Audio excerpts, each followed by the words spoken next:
여러분들은 2019 학부모를 위한 진로 레시피 함께하고 계십니다.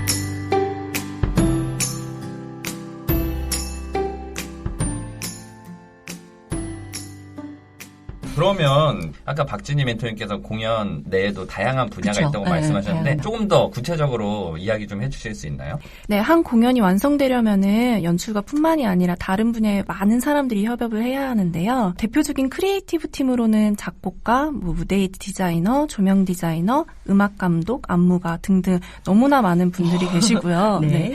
또 이 외에도 현장에서 무대를 책임지는 무대 감독님, 제작 감독님, 또 현장에서 관객분들을 맞이해 주시는 하우스 매니저, 티켓 마스터 등 세분화된 직업군들이 굉장히 많이 존재를 굉장히 합니다. 많네요. 네. 처음 들어보는 말도 있어요.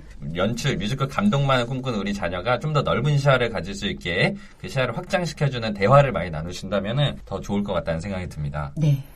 네, 여러분들은 지금 2019 진로 레시피와 함께 하고 계십니다. 공연 예술 분야, 그리고 또 미래 진로 직업에 대한 이야기를 함께 나누고 있는데요. 이번에는 문화 예술 분야의 미래에 관해서 좀 이야기를 해보려고 합니다. 특히 요즘에 이제 4차 산업혁명이라는 네. 큰 변화의 흐름 속에서 일자리를 고민하는 게 이슈로 되고 있는데, 머지않은 미래에는 로봇이 인간을 대체한다는 말들이 굉장히 많이 있잖아요. 또 생각도 인공지능이 그쵸. 대체한다라는 이야기들이 있는데, 얼마 전에 이제 문화예술계에서도 좀 로봇이 이제 작품을 설명하는 맞아요. 오페라가 등장을 하기도 하고, 특히 그림 분야는 진짜 무서운 것 같아요. AI가 그림을 직접 그리기도 하고. 하고. 열심히 지금 막 했는데 나중에 AI로 다 대체되면 그러면 우리 아이는 어떻게 낙동강으로 되는 거 아닌가. 그 걱정이 되니까. 그리고 맞아요. 요즘 워낙 미디어가 막 발달하고 뭐 1인 크리에이터니 막 이런 거 하다 보니까 사람들이 집 밖으로 잘 안 나간대요. 네. 그런 것 때문에 좀 더 미래가 걱정되는 분야이기도 한 것 같아요. 그 예술 분야가. 이런 네. 공연 예술 분야도요. 네네. 이건 굉장히 이제 철학적 질문 중에 하나입니다. 공연 예술의 미래는 과연 어떨 것인가. 제4차 산업혁명 시대에 예를 들면 아까 일례로 이제 로봇 같은 것들이 사람의 하던 일들을 대체하고 하는 이런 시대에 공연 예술은 과연 살아남을 수 있을 것인가. 굉장히 묵직한 질문 중에 하나인데요. 저는 그렇기 때문에 공연 예술은 살아날 수 있다고 생각해요. 그 이유는 뭐냐면 공연 예술의 가장 큰 특징을 얘기하면 현장성이라는 개념입니다. 공연 예술은 반드시 현장에서 이루어지는 예술이고 그 현장에서 그 당시의 그 상황 속에서 이렇게 꽃 피웠다가 그것이 끝나면 사라지는 그런 예술입니다. 그래서 흔히 시간의 예술이라고 그래요. 자이트 쿤스트라고 독일 말로 하면은 시간 예술이라고 하는데 그게 공연 예술의 특징입니다. 그래서 이거는 어떤 다른 기술적인 것들이 대체할 수 없어요. 그 현장에서 이루어지는 사람과 사람 사이의 독특한 채취라든가 거기서 발산하는 아우라 같은 것들은 다른 기계로서 대체할 수 없습니다. 그건 분명합니다. 그렇기 때문에 공연 예술은 사라지지 않는다. 단 지금 같이 하는 뭐 로봇이 어떤 것들을 만들어내고 또 유튜브 같은 것들이 나와서 어떤 것들을 전달하고 하지만 이거는 하나의 미디어의 확장이죠. 일종의 확장. 어떤 것들을 대체하거나 기존에 있었던 것들을 없애는 게 아니라 그건 일종의 확장이라고 보시면 됩니다. 확장. 없어진 게 아니고. 예, 그래서 그것은 확장을 하면서 그 미디어 자체가 하나의 이제 메시지를 갖게 되는 거. 그러니까 미디어 매스컴의 학자들 중에 가장 큰 조상이라고 할 수 있는 마셜 맥루언이라고 하는 그 학자가 이제 미디어는 곧 메시지라고 이런 얘기를 했어요. 그러니까 지금과 같은 새로운 형태의 미디어는 새로운 메시지를 만들어내는 과정이고 그것 때문에 기존에 있었던 것들이 일부는 대체될 수도 있겠지만 공연예술 같은 경우는 계속 살아남을 것이다라고 저는 그렇게 생각하고 거기에 핵심적인 것들은 현장성이라고 하는 거부할 수 없는 매력 있기 때문이라고 저는 생각합니다. 그래서 미래는 절대 암울하지 않다고 보시고요. 그런 것들을 다른 형태로 또 전달함으로써 끊임없이 관객들을 재생산하는 활동들도 해요. 그래서 보도 친절하게 영상기술을 통해서 전달력을 키우려고 하고 그렇기 때문에 여기에서의 부단한 확장을 어떻게 하느냐가 관건이지 그 자체의 소멸은 없다고 저는 말씀드리고 싶습니다. 그리고 또 4차 산업의 특징은 융합의 시대잖아요. 그래서 공연에서 생산되는 어떤 컨텐츠나 거기서 이루어지는 어떤 활동들이 다른 것으로 훨씬 더 다른 자극을 줌으로써 다른 산업까지도 오히려 영향을 미칠 수 있는 큰 세계가 열릴 것이라고 저는 확신합니다. 지금 우리 정주할 멘토님께서 또 미래는 융합 이야기하셨고 그리고 또 확장성을 이야기를 하셨는데 그렇다면 이런 공연 예술이 조금 더 현재 또 확장되는 분야에는 어떤 것들이 있을지 저는 조금 더 궁금해지는데요. 물론 이제 아까 그런 새로운 기술적인 어떤 진보 이런 걸 통해서 기존의 공연예술에서 하는 역할들이 대체되는 경우 물론 존재하겠죠. 예를 들면 컴퓨팅 기술에 의해 가지고 매표 상황들을 점검하고 입장객을 집계하고 어떤 기술의 발달에 의해서 지금 무대 기술적인 메커니즘을 작동하는 것들을 예전에 매뉴얼이라고 해서 사람이 직접 했지만 이거를 다 컴퓨팅 시스템에서 하게 되면 기존에 그것을 하던 분들이 밀려나는 그런 불가피한 영역이 그렇죠. 분명 존재하죠. 그렇지만 그거 말고 또 다르게 생성되는 영역도 있단 말이에요. 예를 들면 요즘에는 마케팅 활동들을 하기 위해서는 소위 소비자, 관객들에 대한 분석들이 좀 치밀해야 되는데 다양한 복합적 데이터들을 분석해내는 빅데이터 전문가도 필요할 수 있겠죠. 그죠? 그다음 무대에 다양한 미디어들이 발달해서 무대에서 옛날에 사람의 온전한 손으로 의해서 하던 것보다도 그 일단 무대 장치라고 하죠. 이런 것들을 굉장히 진보적인 연상 같은 걸 통해서 대체하는 경우도 생기면 그거를 또 좀 조정할 수 있는 생산할 수 있는 창의적 활동의 크리에이터들이 또 분명히 존재하거든요. 그러니까 그렇죠. 그런 식으로 해서 끊없이 진화한다고 저는 보시면 될 것 같아요. 그래서 일부에서는 소멸이 되는 부분도 있겠지만 새롭게 만들어지는 분야도 분명히 있다라고 저는 그렇게 생각을 합니다. 예. 네, 우리 박재희 멘토님께서는 또 어떻게 생각하시나요? 저도 기술력이 더해져서 현재 직업이 사라지기보다는 그게 이제 아트와 기술이 융합된 더 발전된 직업들이 더 많이 생겨날 거라고 생각을 해서 직업군이 다양해지지 않을까라고 생각을 하고요. 아무래도 이 개발자나 크리에이터들, 특히 이제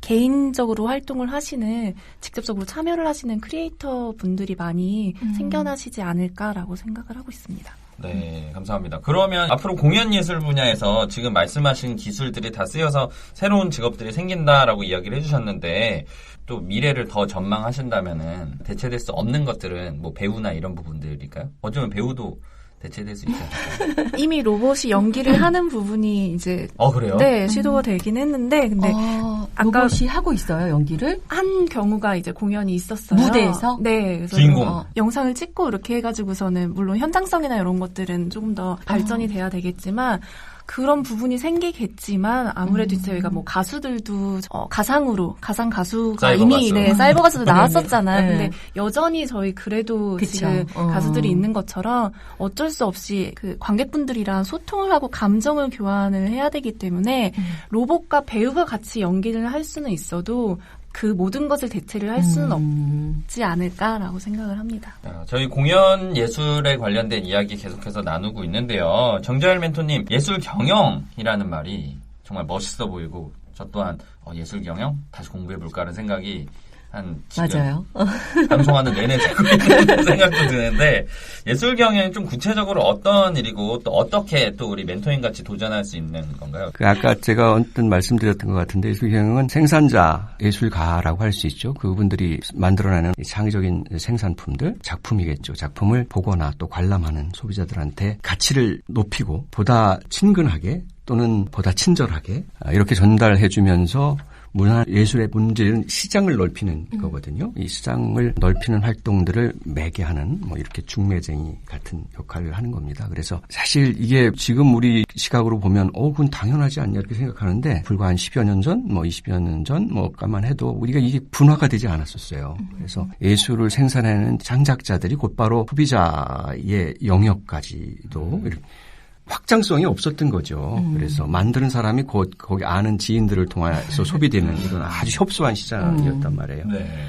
그래가지고는 이 시장이 발전할 수가 없고 또 문화예술에 대해서 이 정부에서 지원의 목적도 좀 별로 이 효과가 없다라고 생기게 되기 시작했고 이 부분들이 우리 한국뿐만 아니라 시장 자본주의가 발달한 미국에서도 그런 같은 고민이 있었고 예전부터 귀족들의 뭐 후원자, 자산가들의 후원으로서 예술이 지탱의 오랜 전통을 가지고 있는 유럽에서도 그런 회의론이 이제 발생하기 시작을 했던 것이요. 그거를 그러면 다른 방식으로 개입을 해서 변화를 줄 수 있는 것이 뭔가 해서 나온 것이 사실 예술 경영이에요. 그래서 그런 활동들을 통해서 우리 지금 한국의 공연예술 시장이 굉장히 커졌습니다. 그래서 시장의 기획 프로그램을 얼만큼 소비자의 취향에 맞게 생산해내느냐 하는 것들을 기획을 하고 제작을 하고 하는 일들이 보다 전문적으로 이루어지는 이런 예술 경영 활동의 하나이고요. 그다음에 그거를 효과적으로 대중들한테 전달해서 구매력을 높이게 하는 이런 활동들 하는 것들이 이제 홍보 마케팅이고 이것도 매우 전문화된 영역으로 이제 왔죠. 홍보하고 마케팅이라는 게 기업 활동에만 해당되는 거라고 그쵸. 생각했는데 그게 이런 문화예술 활동에서도 굉장히 중요하다라고 이제 생각을 해서 이런 분야에도 공부가 이루어지고 있고 그다음에 재원 조성이라고 하는 부분이 있어요. 어떤 작품을 제작하기 위해서는 돈이 들어가는데 돈이라는 게 정부 같은 이런 공적인 지원에만 의존하면은 안 된다. 그걸 기업들의 어떤 후원이나 협찬 활동들을 유치를 하거나 아니면 일반 요즘에는 개인 기부자들의 활동들을 통해서 기부금을 모으거나 이런 거를 소위 크라우드 펀딩이라고 그렇게 얘기를 합니다. 그것을 분업화시킨 새로운 영역들이 이제 나오기 시작을 했고 전체를 어우르는 활동들을 이제 예술 경영이라고 했던 것이죠. 그래서 이 부분이 저는 좀 충분히 앞으로 더 확장될 가능성이 많은 분야로 개발될 여지가 많은 분이라 말씀을 드리는 거고요. 그래서 앞으로 문화예술 쪽에 집중해서 이렇게 공부를 하다가도 새롭게 그 영역 내에서 지금 자리바꿈을 할 수 있는 분야가 있다면 이쪽 분야라고 하는 거를 좀 학부모님께 말씀드리고 싶습니다. 예. 관련 학과에 대한 이야기를 좀 해보고 싶어요. 그러면 이제 꼭 관련 전공을 선택을 그쪽 해야 될지 미래에 이제 공연 예술에 조금 더 기반을 다지거나 도움이 된다라는 쪽은 어떤 게 또 있을까요? 일단 공연 예술이란 것 자체가 그 한 분야에만 집중이 되어 있는 게 아니라 뭐 인문, 사회, 철학, 음악, 정치 등 이렇게 총 모든 분야를 망라해서 집약되어 있는 한 이제 문화 예술이라고 생각을 하거든요. 그렇기 때문에 이제 저희는 꼭 관련 학과가 아니더라도 다른 여러 본인이 좋아하는 전공을 선택해서 공부를 하셔도 무방을 하다고 생각을 합니다. 이제 다른 전공을 공부를 하면서도 어쨌든 이쪽 분야에 대한 지식과 경험을 계속해서 쌓는 것은 중요하기 때문에 뭐 공연이나 뭐 무대 예술 이제 관련된 것들을 많이 찾아보시면서 이제 경험을 계속 쌓아 나가는 게 중요할 것 같습니다. 제 생각에는 대학에서 하는 일반적 전공과 직업적 연관성이 상대적으로 덜한 곳이 이쪽 분야라고 저는 생각이 돼요. 그래서 폭넓게 전공은 수용될 수 있는 곳이 문화예술 영역이라고 저는 생각합니다. 물론 대학에 관련 전공학과를 나와서 그거의 전공을 기반으로 해서 이 분야에 진입하는 경우도 물론 있지요. 이곳은 어떤 전공의 구애가 좀 상대적으로 덜 받는 곳이다라고 저는 일반적으로 생각을 하고요. 그러면 대학 시절에 그런 기본적인 것들을 안 배우면 현장에 와서 새로 배우려면은 시간이 많이 필요하지 않겠느냐 하는데 뭐 그런 일반적으로 어떤 그런 과정은 있어야 되겠지만 일종의 기능적인 거는 배우는 거는 뭐 그렇게 오래 걸리지 않는다고 생각해요. 궁극적으로는 그 사회에서 아까 말한 창의적인 어떤 이에 기반한 생산품들, 소위 작품이라고 하는 것들을 통해서 승부를 걸어야 되고 예술 경영도 사실은 마찬가지입니다. 비록 직접 생산자는 아니지만 생산과 소비자를 연결하는 전체의 과정을 저는 하나의 예술이라고 생각을 해요. 그래서 이 분야에 이제 특별하게 전공에 대한 것들을 정해서 미리부터 내가 꼭 이 길로 가야 되는데 내가 이 전공을 선택하지 못했기 때문에 다음에 기회를 놓치겠구나라고 하는 그런 생각은 가질 필요 없다고 생각해요. 오히려 뭐 다른 쪽에서 다른 걸 배우고 오다가 그 나중에 자기가 가졌던 소질들을 접목해서 더 크게 될 수 있는 가능성이 충분히 넓은 곳이다라고 말씀드리고 싶습니다.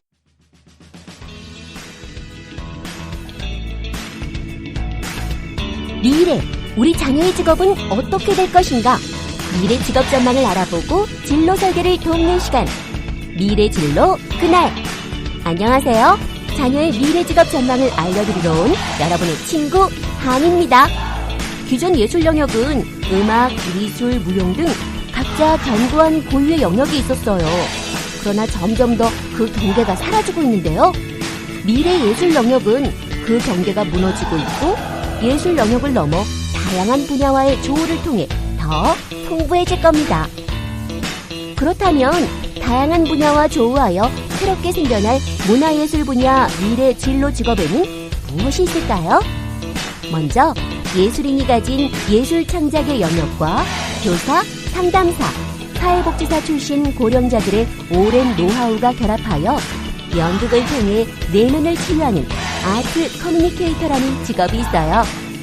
아트 커뮤니케이터는 예술로 소통하며 사람과 사회를 치유하고 변화시키는 전문가인데요. 예술과 교육의 영역이 융합된 직업입니다. 문화예술 분야와 타 학문을 결합하고 응용하여 새롭고 다양한 콘텐츠를 기획하고 교육하는 문화 콘텐츠 디자이너도 새롭게 떠오르는 직업이에요. 문화 콘텐츠 디자이너는 스토리텔링 발상을 기반으로 다른 분야의 지식과 경험을 문화예술과 접목한 콘텐츠를 기획하고 교육합니다. 문화 콘텐츠 산업은 21세기에 손꼽히는 전략 산업입니다. 오페라 하우스, 극장 등에서 근무하며 문화 프로그램과 여가 프로그램을 기획하는 문화 매니저라는 직업도 새롭게 떠오르는 신직업이에요. 오페라 하우스나 극장의 지역적 특성과 문화적 가치를 고려하여 시설을 관리, 운영하며 문화 프로그램과 여가 프로그램을 기획해야 하는 융합적인 역량이 요구된답니다. 이렇게 미래에는 예술의 경계가 사라지며 다양한 분야와 융합된 새로운 직업이 많이 생겨날 전망이에요. 과거에는 예술 분야는 여타의 전공과 달리 개인의 재능에 의존하는 경우가 많았어요. 하지만 이제 예술 분야에 진출하고 싶어하는 사람이라면 본인의 예술적 재능뿐만 아니라 사회 변화에 맞는 다양한 역량을 기르고 경험해야 해요. 이러한 변화를 인식하고 진로를 탐색한다면 자녀의 더 큰 가능성을 발견할 수 있겠죠? 지금까지 미래진로 그날의 한이었습니다. 다음 시간에 더 유익한 정보를 가지고 달려올게요. 안녕!